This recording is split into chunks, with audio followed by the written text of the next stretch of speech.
Have you volunteered to help someone and that person resented you for trying to help them?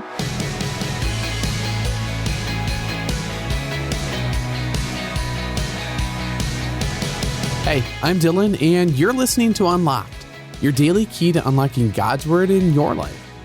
It's discouraging when you're trying to serve someone as Jesus served others, but they totally reject what you're trying to offer. How should you react in that situation? After all, it feels like they're rejecting you and maybe even rejecting God. Our story gets into that today. It's called Labor in the Lord by Allison Wilson Lee. I walked with determination down the hallway. Maybe this time will be different, I thought, knocking on the classroom door. At the beginning of the year, I'd volunteered to mentor a second grader through a program helping youth with behavioral concerns. Once a week, I arrived at the school during my lunch break to spend time with Justin, not his real name, and to show him some undivided positive attention. I embraced this opportunity as a chance to connect with a child needing love. Justin, however, did not embrace this opportunity. Each time I entered his class, he rolled his eyes and slumped to the little room where we sat to play games. For 9 months, I met with Justin weekly, and his walls never came down. I understood he needed unconditional love. I just believed he didn't want it from me. When we experience Jesus' unconditional love for us, we naturally want to share it with others. God's never-ending, always pursuing, never giving up love was put on full display at Jesus' death and resurrection. When we wanted nothing to do with God, He made the way for us to be in relationship with Him by giving up His own life for ours, Romans 5:10. His love changes us and transforms us so that we can love God and others. Yet, as followers of Jesus, seeking to obey His command to love our neighbors as ourselves, sometimes we wonder, does this matter? Does all my work count for anything?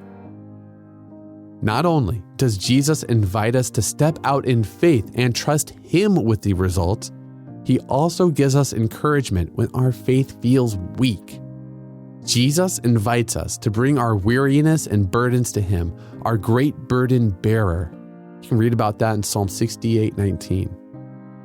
He understands we will face discouragement in doing good work, whether it's mentoring a struggling 8-year-old or working our hardest at school. And He assures us that He is with us and He is at work even when we don't see it. We may not see the outcomes we expected to, but we can trust God with our obedience. After all, He promises us that our labor in the Lord is not in vain. So, what are some questions you've got? Have you ever felt worn out while trying to love your neighbor? Jesus understands and He is with you. Remember, the results of your work aren't up to you. They are not on your shoulders. Jesus is the one who brings about change in people's hearts. He is at work in you, and He is at work through you. Consider taking a moment now to pray for a neighbor you're trying to love.